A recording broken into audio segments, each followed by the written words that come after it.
Sister listed my $52 shelter foundation as bankrupt, then federal oversight called the email hit my inbox at 6:42 a.m. on a Tuesday.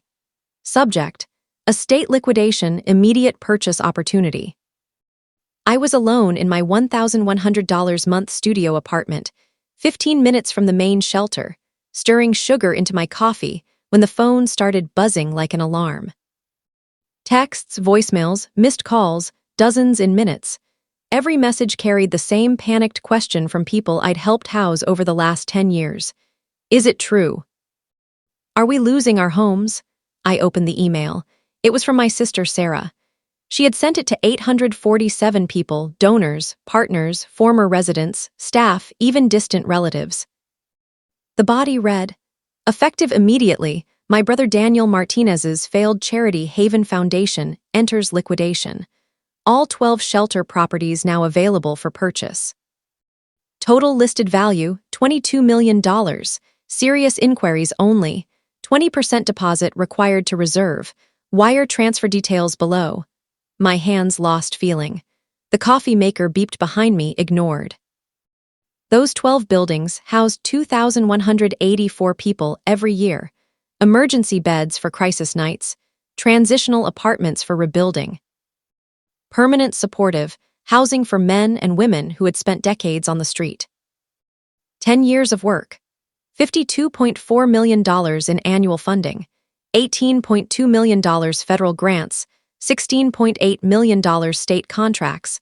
$11.3 million private foundations. $6.1 million municipal. We ran at 89% program efficiency.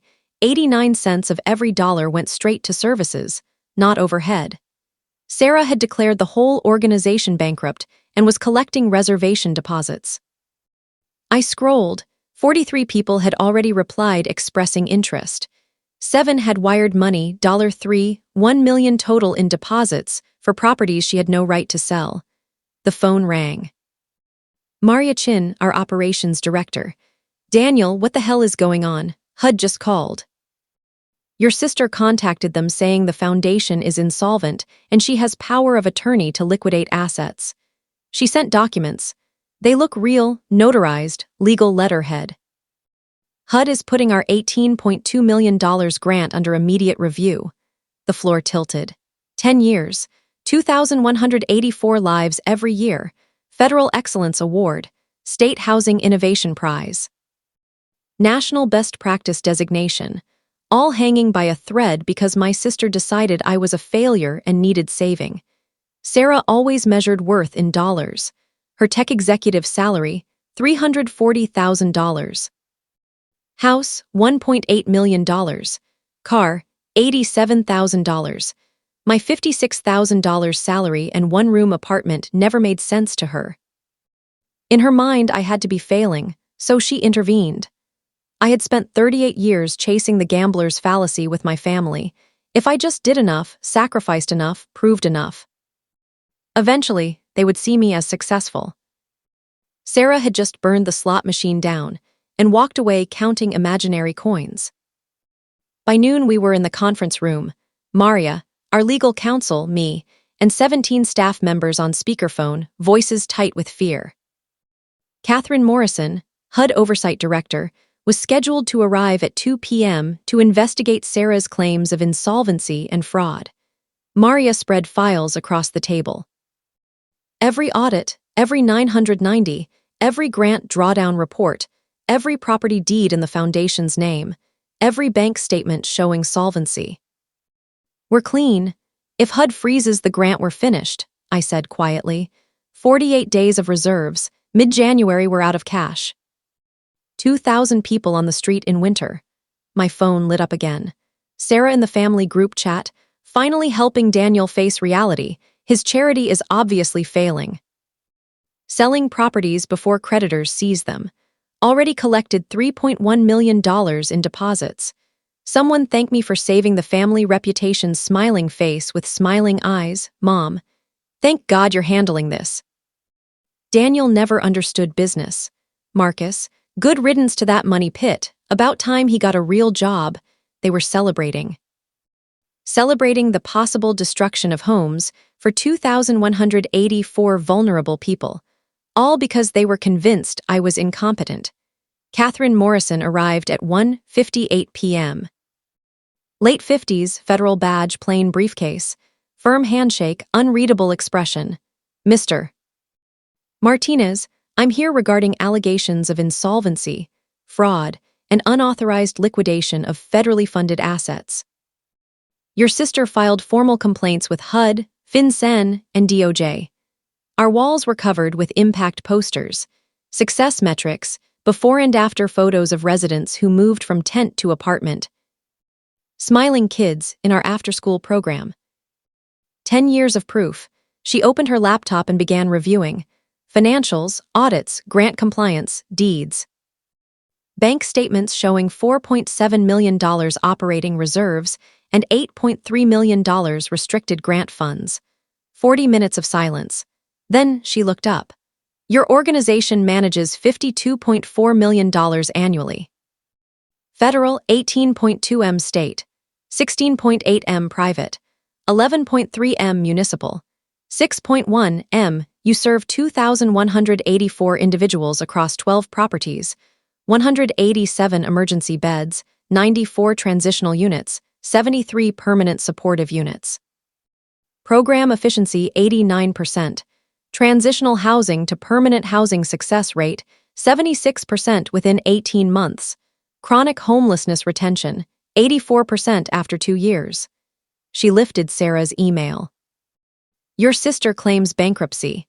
Lists properties at $22 million, $30 million below market. Provides wire instructions. She has collected $3.1 million in deposits from 7 parties for assets she has no authority to sell. Catherine stood and walked to the impact wall.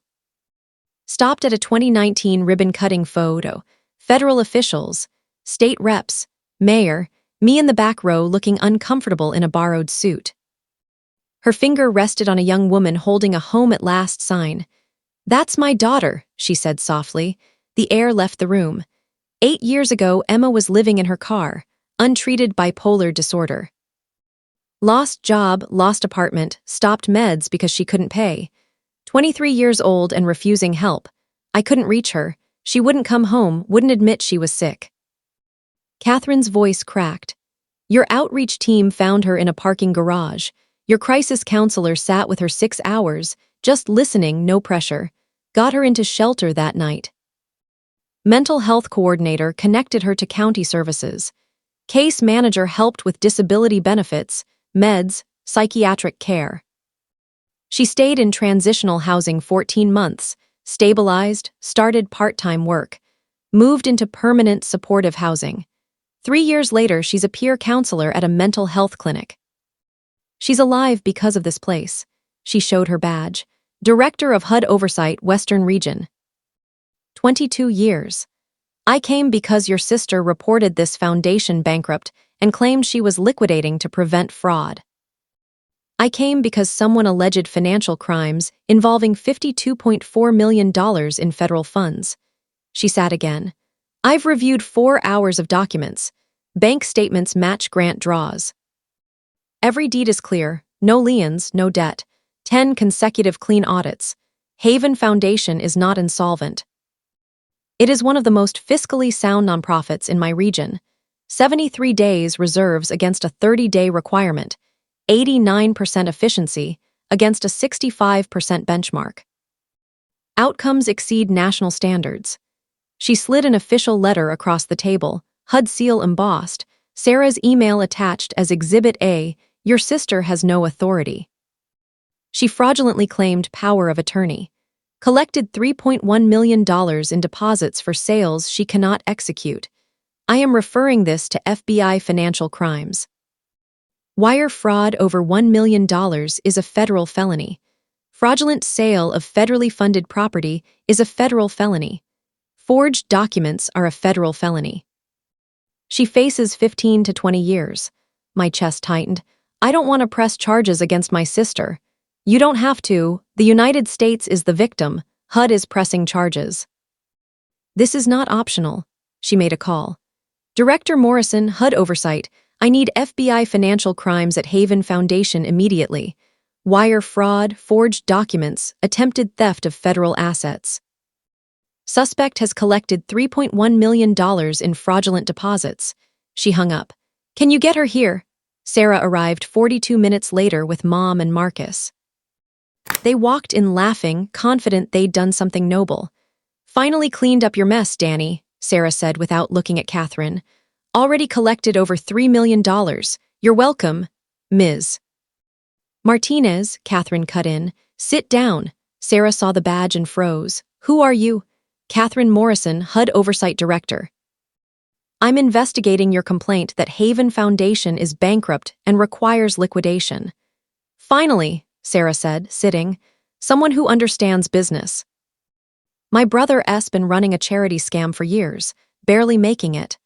Haven Foundation manages $52.4 million annually, Catherine stated. Serves 2,184 people, 89% efficiency. $13 million in reserves and restricted funds. It is not bankrupt. It is one of the highest performing homeless service organizations in the state. Silence. But he lives in a studio, Sarah whispered. His salary is only $56,000. That salary is board approved to maximize services, Catherine replied. Comparable executive directors earn $180,000 He could quadruple his pay elsewhere. He chooses this work. She held up the email. You sent this to 847 people, claiming authority to sell $22 million in federally funded properties. You collected $3.1 million in deposits for transactions you have no legal power to complete. Sarah went white. I was helping. I thought it was failing, and I was protecting the family from. You committed federal wire fraud, Catherine said coldly. Forged power of attorney with stolen notary seals. Attempted to fraudulently sell government-funded assets.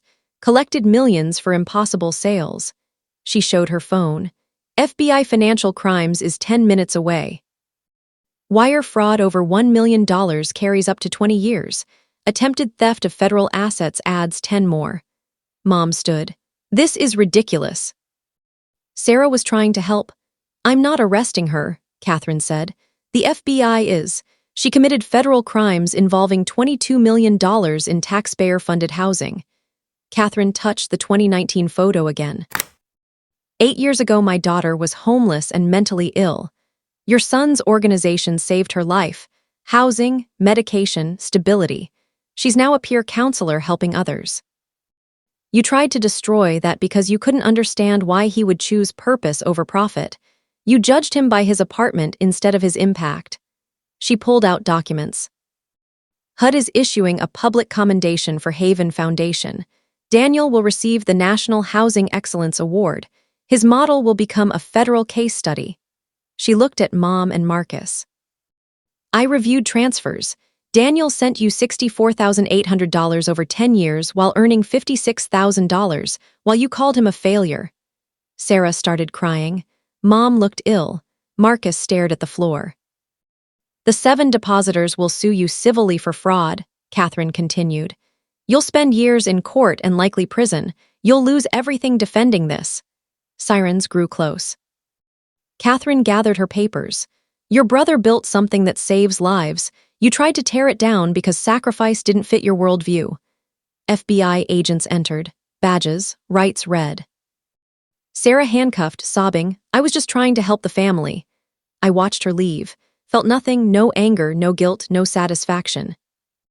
Just the quiet realization that the machine I'd fed for decades had finally broken beyond repair.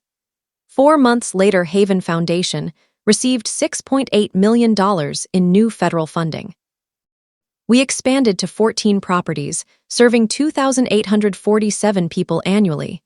Sarah awaited trial on 18 federal felony counts. The family group chat went silent. I blocked every number. At the Washington Awards ceremony, Catherine sat front row. When I accepted the National Housing Excellence Award, she stood first for the ovation. Back home, Tuesday 6, 23 p.m., I pulled into the emergency shelter lot. A man in his 40s stood outside with a garbage bag of belongings, eyes carrying the familiar exhaustion of someone who had run out of options. "You have space?" he asked quietly. "We always have space," I said. "Come inside." This was the work. Worth every dollar I never earned, every family bridge I lost, every false accusation I survived. The account with my family was closed. Balance zero. And for the first time in 38 years, I was free. Thank you for watching my story. If you enjoyed it, please subscribe and press the bell icon. Stay tuned for more real-life stories. Get more experiences.